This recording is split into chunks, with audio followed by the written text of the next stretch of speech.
आज मी तुमच्याबरोबर मुलांच्या टिफिनसाठी झटपट तयार होणारी व सकाळच्या घाईगडबडीत पौष्टिक अशी रेसिपी शेअर करते। त्यासाठी मी 1 कप जाड पोहे 2 मिनिटे पाण्यात भिजवून घेते।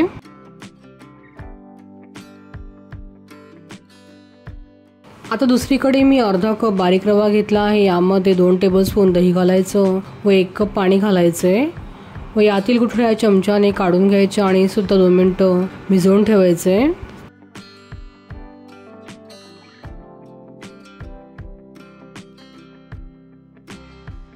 आता रवा मुरेपर्यंत भिजवलेले पोहे आपण हाताने स्मॅश करून घेऊ।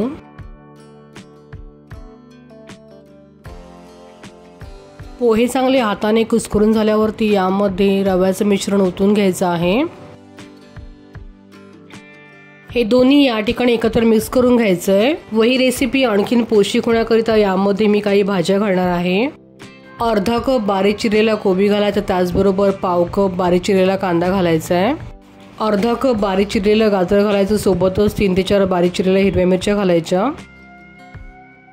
2 चमचे तीळ, अर्धा चमचा जिरं, 2 चमचे लाल मिरची पावडर, चवीपुरतं मीठ, त्याचसोबत पाऊण कप तांदळाचं पीठ घालून हे सर्व मिक्स करून घ्यायचंय। तांदळाचं पीठ घातल्यामुळे ही रेसिपी छान कुरकुरीत तयार होते। आता यामध्ये अर्धा कप पाणी घालून हे सर्व चांगलं एकत्र हाताने मिक्स करून घ्यायचं आहे। आपल्याला हे मिश्रण खूप जास्त घट्ट किंवा खूप जास्त सैल सुद्धा नाही भिजवायचं। हे बघा, अशा पद्धतीचं आपल्याला या ठिकाणी हे मिश्रण हवं आहे। आता गॅसवर मी पसरट पॅन मध्ये 4 टेबलस्पून तेल गरम करायला ठेवलं आहे। तेल चांगलं गरम झालं की यामध्ये थोड्या मोठ्या आकाराचे, खूप जास्त जाडही नाही व खूप जास्त पातळही नाही असे 2 ते 3 कटलेट टाकून घ्यायचे। हे कटलेट दोन्ही बाजूने 2-2 मिनिटं चांगले फ्राय करून घ्यायचे आहेत।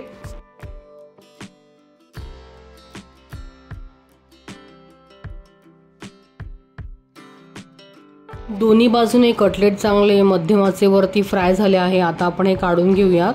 तुम्ही बघू शकता या ठिकाणी आपल्या कटलेट्सला खूपच सुंदर असा कलर आलेला आहे आणि आपले कटलेट्स खूपच टेम्पटिंग वाटत आहेत। अशाच पद्धतीने मी या ठिकाणी सर्व कटलेट्स हे करून घेते। हे कटलेट चांगले दोन्ही बाजूने खरपूस होईपर्यंत चांगले भाजून घ्यायचे, तेव्हाच हे पोह्यांचे कटलेट चवीला खूपच अप्रतिम लागतात। मुले भाज्या आवडीने खात नाही तेव्हा त्यांना अशा प्रकारे पौष्टिक कटलेट करून द्यावे, जेणेकरून मुलांच्या पोटामध्ये बऱ्याच प्रकारच्या भाज्या ह्या जातील। आता या ठिकाणी मी टिफिनमध्ये देण्याकरिता काकडी सोलून ती गोलाकार पीसेसमध्ये कट करून घेते।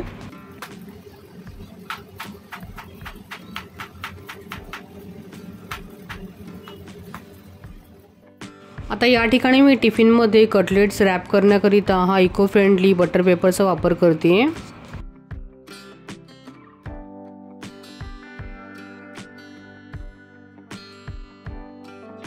व्हिडिओमध्ये दाखवल्याप्रमाणे कटलेट्स बटर पेपरवर ठेवून अशा प्रकारे रॅप करून तो टिफिनमध्ये ठेवायचा। सोबतच टोमॅटो केचप व काकडीचे पीसेस ठेवायचे। जर तुम्ही आदल्याच दिवशी सर्व भाज्या ह्या चॉप करून ठेवल्यात तर अवघ्या 10 मिनिटांमध्ये सकाळच्या घाईगडबडीमध्ये ही रेसिपी तयार होते। त्यामुळे तुम्ही ही रेसिपी नक्की ट्राय करून बघा। या ठिकाणी आपला ब्रेकफास्ट टिफिन बॉक्स तयार झाला। तुम्हाला जर का माझी आजची रेसिपी आवडली असेल तर तुमच्या मित्रमैत्रिणींसोबत नक्की शेअर करा। पुन्हा भेटूया अशाच एका व्हिडिओसोबत सखी संगिनी किचनच्या पुढल्या भागात। तोपर्यंत मस्त खा आणि स्वस्त रहा।